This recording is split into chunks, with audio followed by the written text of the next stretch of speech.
என் தம்பி சொன்னதே நான் சொல்வா, வெயிட்டிங். என்னை தம்பி விஜய் அழைத்தால் ஐ எம் வெயிட்டிங்கிறாரு.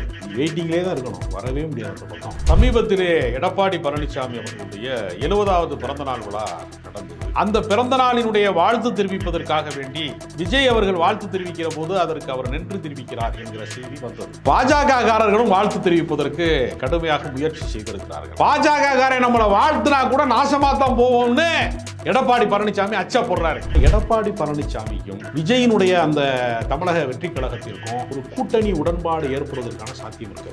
எப்படி சொல்றீங்க? விஜய்கிட்ட இருக்கக்கூடிய ரசிகர்களுக்கு அரசியல் பேச்சு கிடையாது. இந்த புதிய தலைமுறையில் இருக்கக்கூடிய இந்த விஜயினுடைய ஆட்களும் பேரூர் கழகங்கள், கிராமங்கள்ல கிளை கழகங்கள், நகராட்சி, பல மாநகரங்கள்ல எல்லாம் ஏற்கனவே அதிமுகவுக்கு கட்டமைப்பு இருக்கிறது. அந்த கட்டமைப்பை விஜய் பயன்படுத்தி கொண்டு விஜயிடம் இருக்கக்கூடிய புதிய தலைமுறையினுடைய அந்த இளம் தலைமுறை வாக்காளர்களினுடைய வாக்கு வங்கியை அதிமுக பயன்படுத்தி கொண்டால் விஜய் ஒரு பெரிய லிப்டுக்குள்ள வந்துருவார். நாம் சட்டமன்றத்தை நோக்கி அரசியல் செய்வோம்னு எடப்பாடி பழனிசாமி ஏற்கனவே முன்மொழிவு எடுத்தார். அதே மாதிரி 2026 சட்டமன்ற தேர்தல் தான் என்னுடைய இலக்கு என்று விஜய் முடிவெடுத்திருக்கிறார். அதனால இவர்களுடைய கூட்டணி இயற்கையாகவே அமைந்திருக்கக்கூடிய ஒரு கூட்டணியாக மாறுவதற்கான சாத்தியங்கள் நிச்சயமாக இருக்கிறது.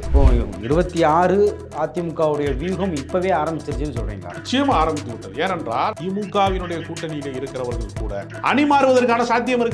மற்ற கட்சிகளை இணைத்துக் கொண்டு ஒரு கூட்டணி மந்திரி சபை இதுவரைக்கும் தமிழக அரசியலில் யாரும் செய்யாத ஒரு புதிய மாற்றத்தை கொண்டு வருவதற்கு நான் தயாராக இருக்கிறேன் என்று எடப்பாடி பழனிசாமி அறிவித்தால் திருமாவளவன் அந்த அணிக்கு போக வாய்ப்பு.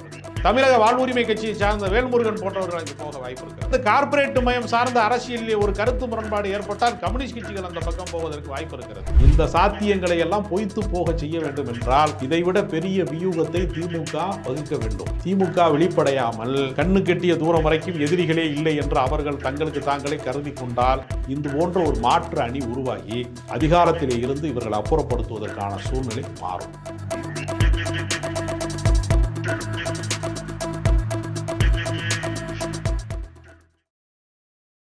வாகை தமிழ் நேயர்களுக்கு வணக்கம். பல்வேறு அரசியல் நிகழ்வுகள் குறித்து நம்மக்கிட்ட உரையாடுறதுக்காக அரசியல் திறனாய்வாளர் திரு ராஜகம்பீரன் அவர்கள் வந்திருக்காங்க. வணக்கம் சார். வணக்கம்.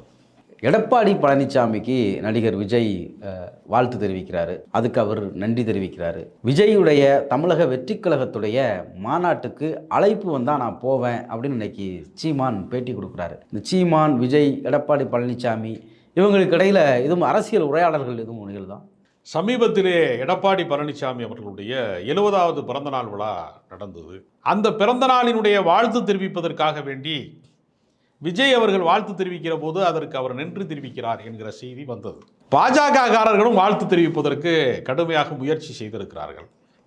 ஆனால் அவர்களுக்கு பதில் சொல்லுகிற இடத்திலே நான் இல்லை என்று எடப்பாடி பழனிசாமி அவர்களுடைய வாழ்த்து செய்தியை கூட கேட்பதற்கு தயாராக இல்லை. பாஜககாரை நம்மளை வாழ்த்துனா கூட நாசமாத்தான் போவோம்னு எடப்பாடி பழனிசாமி அச்சா போடுறாரு. இந்த 4 ஆண்டு கால ஆட்சியில் அவர் அவங்க பாடா படுத்தி எடுத்து விட்டாங்க. அதனால பாஜககாரன் அந்த பக்கம் தெரு பக்கம் கூட வர வேணாம், நான் நிம்மதியா இருக்கேன்னு சொல்லக்கூடிய இடத்திற்கு வாழ்த்தக்கூடாது. ஆமா, நீ வாழ்த்தாத, நீ வாழ்த்தினாலே எனக்கு நாசமா போயிடும். அதாவது வஞ்ச புகழ்ச்சி அணின்னு சொல்லுவான் தமிழ் இலக்கியத்துல. அவன் நல்லா இருக்கணுங்கிற எண்ணம் அவனுக்கு இருக்கவே இருக்காது.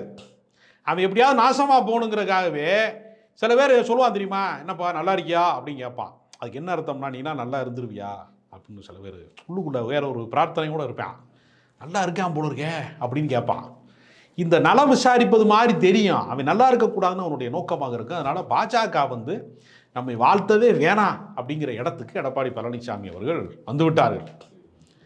இப்போ விஜய் அவர்களுடைய வாழ்த்தை அவர் ஏற்றுக்கொள்வது என்பது வெறும் சம்பிரதாயமான, வெறும் பண்பாட்டு ரீதியான ஒரு நடவடிக்கை என்று நாம் புரிந்து கொள்ள முடியாது. ஏன்னா விஜய் அவர்களினுடைய அந்த தமிழக வெற்றி கழகத்தினுடைய ஒரு மாநாடு ஏற்பாடு செய்ய போகிறார்கள். அந்த கட்சியினுடைய அடிப்படையினுடைய அஸ்திவாரத்தை உருவாக்குவதற்கான, கட்டுமானங்களை உருவாக்குவதற்கான சில முயற்சியில் இருப்பதாக பல தகவல்கள் வருகிறது. பல இடங்களில் கிளைக்கழகங்கள், பேரூர் கழகங்கள், நகராட்சிலாம் உருவாக்குவதற்கு இளைஞர் படையை விஜய் தயார் செய்து கொண்டிருக்கிறார். அவரை நம்புவதற்கு 2K கிட்ஸ் தயாராக இருக்கான். அதே மாதிரி இளைஞர் படை தான் சீமான்கிட்ட இருந்துச்சு. சீமான் நடத்தக்கூடிய கட்சி என்பது என்ன மாதிரினா, அது ஒரு பள்ளிக்கூடம் மாதிரி. படிச்சுட்டு எல்லாரும் வெளியில் போயிடுறான். வர்றான், தமிழ் தேசியம், பிரபாகரன் நல்லா பேசுகிறாரு அப்படின்னு சொல்லிட்டு உள்ளே வருவான். கிட்ட நெருங்கி போகும்போது பார்ப்பான், அதுக்கு இதுக்கு சம்பந்தம் இல்லையே, பிரபாகரனை விட இங்கே வேற ஒன்று இருக்கே அப்படிங்கிற மாதிரி சில கருத்துக்கள் அவனுக்கு முரண்பாடு வரும்போது அரசியலை கற்றுக்கொண்டு என்ன பண்ணுவான், ப்ரீகேஜி படிக்கிறவன் எல்கேஜிக்கு போயிடுவான், எல்கேஜி படிக்கிறவன் அடுத்ததுக்கு போகிறான் இல்லையா, ஃபஸ்ட் ஸ்டாண்டர்ட் போயிடுவான் இல்லையா, அது மாதிரி அடுத்தடுத்த கோர்ஸுக்கு போயிட்டே இருக்கிறாங்க. சீமான்ட்ட வர்ற ஆளுக யாரும் நிலைக்கிறது கிடையாது. ஏன்னா முதல் கட்டமாக பெரியாரிஸ்டுகள் போன்றவர்கள் உள்ளே வந்தாங்க, இடதுசாரி சிந்தனை உள்ளவங்கள்லாம் வந்தாங்க. அவர்கள் யாருமே இங்கே நிலை பெற முடியலை. ஏன்னா கொள்கையில் அவ்வளவு குழப்பம். எடுத்தவுடனே என்ன பண்ணார், இந்த பக்கம் பெரியார் படம், இந்த பக்கம் பிரபாகரன் படம் வச்சார். கொஞ்ச நாள் கழித்து பெரியார் படத்தை காணாம். ஏன்னு கேட்டதுக்கு அது ஈழத்தமிழர்கள் வந்து சிவனை கும்பிட்றாங்க, கடவுள் இல்லைன்னு சொன்னால் மனசு கஷ்டப்படுவாங்கன்னு அதை தூக்கிட்டாரு. கொஞ்ச நாள் கழித்து பிரபாகரன் படத்தையும் காணாம். ஏன்னு கேட்டதுக்கு உளவுத்துறை அடிக்கடி வந்து தொல்லை பண்ணுறாங்க, தம்பிகள் மேலே வழக்கு போடுவாங்க, இந்திய அரசாங்கம் நமக்கு வந்து இதாக இல்லை, சாதகமாக இல்லை. இப்போ கட்சி நடத்துகிறதா வேணாமாங்கிற ஒரு சூழ்நிலை வரும்போது பிரபாகரன் வேணான்ட்டு அந்த படத்தையும் எழுதிட்டார். கொஞ்ச நாள் கொள்கை பேசினார், அவரை தூக்கி இதில் தேசிய பாதுகாப்பு சட்டத்தில் போட்டாங்க. நிறையா துன்பமாக இருக்குது, துயரமாக இருக்குது, என்ன செய்கிறது, கொள்கை பேசுறதுனால தானே துயரமாக இருக்குது அப்படின்ட்டு கொள்கையும் தூக்கி உரமாக வச்சுட்டார். இப்போ பூரா விசில் அடித்தாங்க குஞ்சுகளை வச்சுக்கிட்டு ஒரு அரசியல் கட்சியை அவர் நடத்துகிறார். இப்போ கொள்கைக்கும் அவருக்கும் பெரிய அளவில் சம்பந்தம் கிடையாது. தமிழ் தேசியங்கிறது வெளியில் ஒட்டப்பட்டிருக்கிற லேபிள், உள்ள ப்ராடக்ட் வந்து மொழி வெறி, ஒரு விதமான விஷயங்களை வச்சுக்கிட்டு வந்து நமக்கு யார் வடுக வந்தேரி, தெலுங்கு பேசுகிறவன் தான் நமக்கு எதிரி, அவனுக்கு நமக்கு ஒரு போர் நடக்கிறது அப்படின்னு பொய்யா பேசி புழுகி பார்ப்பனர்கள்லாம் தமிழர்கள், தமிழை எவன் நீச பாஷைன்னு சொன்னானா அவன் பூரா தமிழர்கள், பிறப்பால தெலுங்கனா இருந்துட்டு பல பேர் தமிழராக தன்னை கருதி கொண்டு மதுரை மாவட்டங்களில் நாயக்கமார்கள்லாம் தாய்மொழியே அவனுக்கு மறந்து வச்சு அவன் தமிழ் சமூகத்திற்கு மிகப்பெரிய பங்களிப்பு செய்கிற அளவுக்கு அவனும் பொது பிரச்சனைகளில் ஈடுபடுறான், தன்னை தமிழனாகவே கருதுறான், அந்த மண்ணின் மைந்தனாகவே மாற்றி கொண்டுட்டான். அவன் தமிழே கிடையாது, அவன் தான் நமக்கு பகைவன். மொழி சிறுபான்மை மக்கள் யார் யார் இருக்கானா அவன் பூரா தமிழருக்கு பகைவன். சௌராஷ்டிரா பேசுகிறவன் நமக்கு தமிழருக்கு பகைவன், உருது மொழி பேசுகிற முஸ்லீம் பகைவன், தெலுங்கு பேசுகிறவன், கன்னடம் பேசுகிறவன் எல்லாரும் நமக்கு எதிரி. அப்போ நமக்கு யாரானா நம்ம மொழி வெறி தான் நம்முடைய ஒரே கோட்பாடு அப்படிங்கிற இடத்துக்கு வந்து சேர்ந்தார். அதனால் மொழிவெறி கோட்பாட்டை அவர் சொன்னதுக்கு பின்னாடி அந்த கட்சியில் விசிலடிச்சாங்க குஞ்சுகளுக்கு மட்டும்தான் இங்கே வேலை. இப்போ வந்து என்னென்னா விஜய் அவர்களுடைய இளைஞர் படை அவர்கள் மாநாடு நடத்துகிற போது நான் அங்கே போய் அழைத்தால் உன்னை அழைக்க மாட்டாங்க. என்ன அழைத்தால், அவர் உருவாக்கி வைக்கிற கூட்டத்துக்கும் உங்களுக்கு என்ன சம்பந்தம், அங்கே போய் நீங்கள் பேசி கைதட்டு வாங்குறக்கா, அவங்க யாரும் வரமாட்டான். இவராக சொல்கிறாரு என்னை வந்து தம்பி விஜய் அழைத்தால் ஐ எம் வெயிட்டிங்கிறாரு. நீ வெயிட்டிங்லேயே தான் இருக்கணும், வரவே முடியாது அந்த பக்கம். இதுதான் யதார்த்தம், இந்த சூழ்நிலை இருக்கிறது. ஆனால் என்னன்னா எடப்பாடி பழனிசாமிக்கும் விஜயினுடைய அந்த தமிழக வெற்றி கழகத்திற்கும் ஒரு கூட்டணி உடன்பாடு ஏற்படுவதற்கான சாத்தியம் இருக்கிறது. எப்படி சொல்கிறீங்க? அதற்கு 2 காரணம். முதல் காரணம் அதிமுகவினுடைய வாக்கு வங்கி கொஞ்சம் சரிந்திருக்கிறது. ஓபிஎஸ், டிடிவி தினகரன், சசிகலாவினுடைய அந்த பிளவுகளின் வழியாக பாஜக செய்த சில மந்திர தந்திரங்களால் அந்த கட்சி உடைந்து கொஞ்சம் வாக்கு வங்கி சரிந்திருக்கிறது. விஜயிடம் ஒரு புதிய வாக்காளர்களுக்கான, ஒரு இளம் தலைமுறை வாக்காளர்களுக்கான ஒரு இளைஞர் படை இருக்கிறது.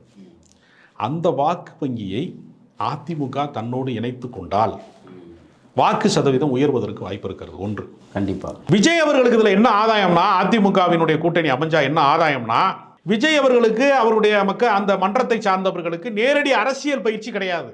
எம்ஜிஆர் இடத்தினுடைய மன்றத்தில் இருந்தவர்கள் எல்லாருமே திமுகவிலையும் இருந்தான்.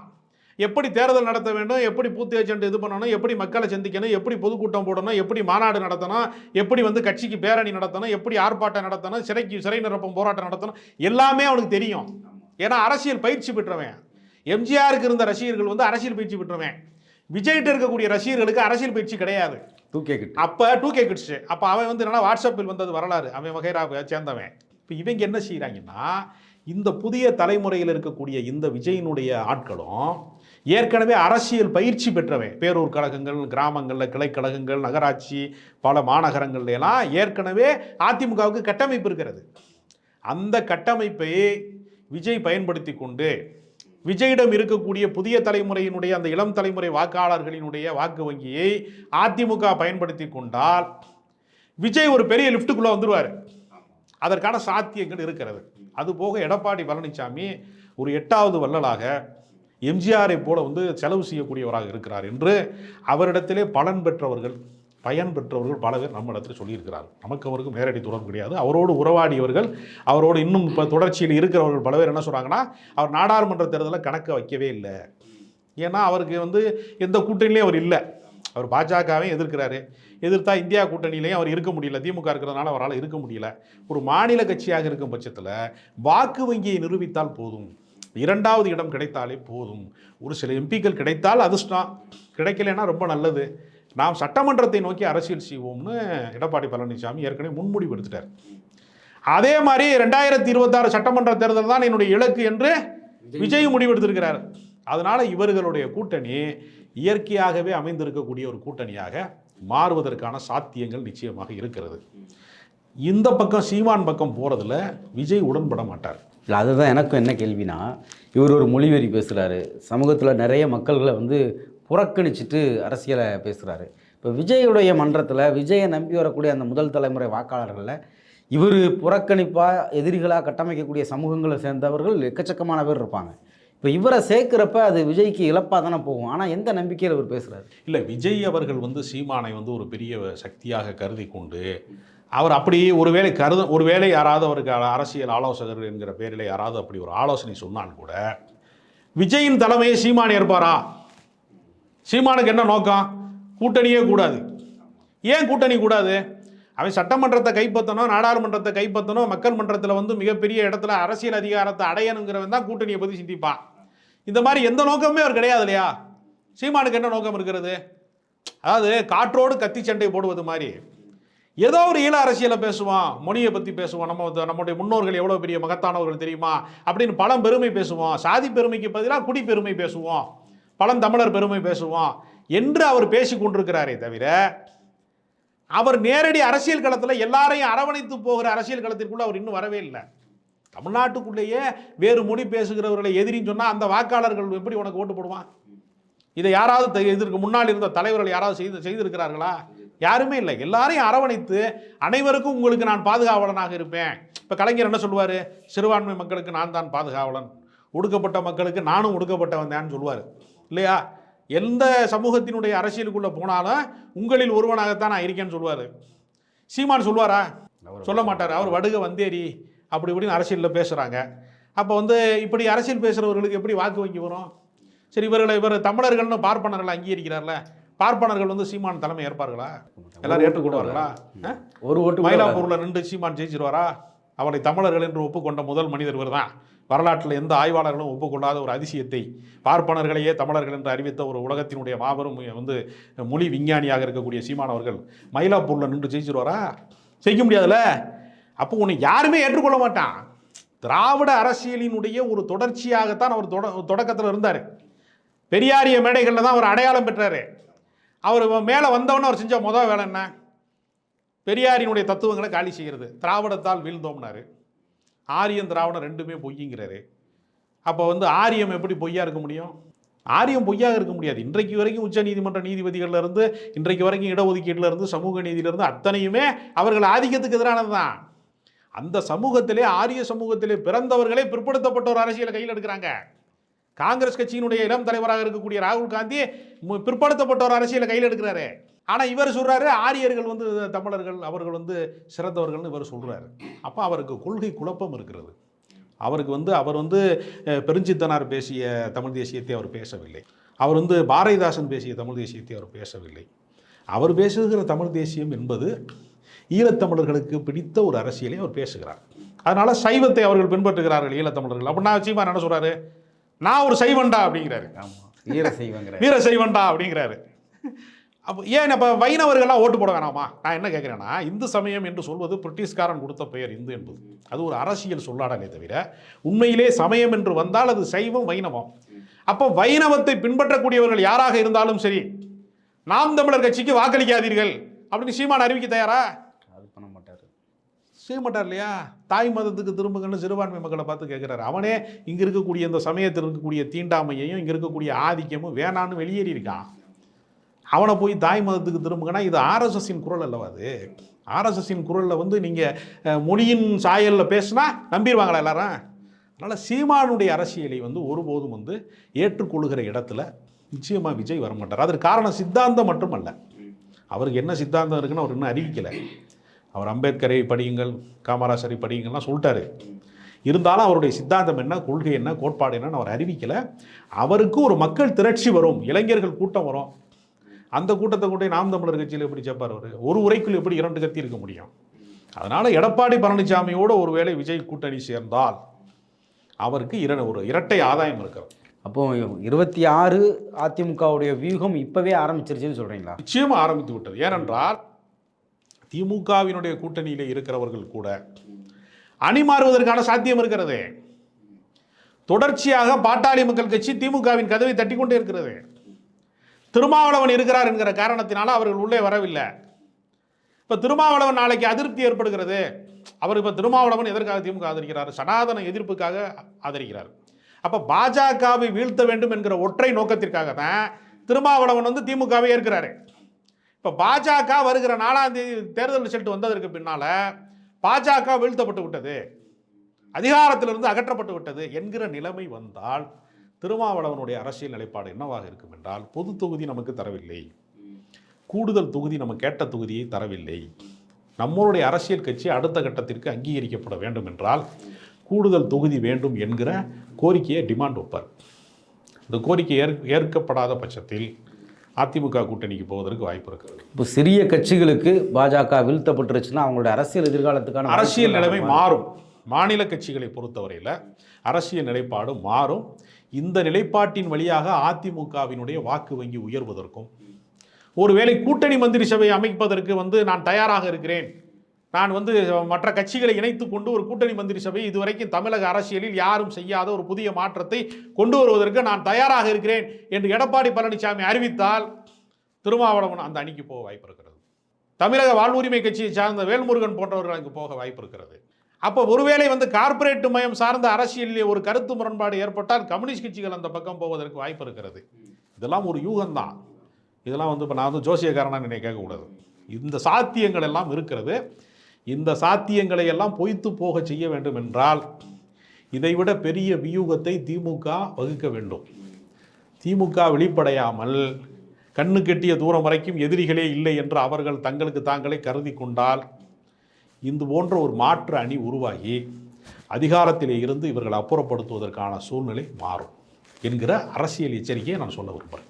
அப்போ இந்த 26 தேர்தல் அப்படிங்கிறது 24 தேர்தல் ரிசல்ட்டுக்கு பிறகு மாறக்கூடிய சூழலில் திமுகவுக்கு தங்களுடைய வியூகங்களெல்லாம் மாற்றி அமைக்க வேண்டிய தேவை இருக்குன்னு சொல்ல வரீங்க? நிச்சயமாக. ஏனென்றால் அவர்கள் ஒரு புதிய தலைமுறை சார்ந்தவர்களை திமுகக்குள்ளே உருவாக்க பார்க்கிறார்கள்.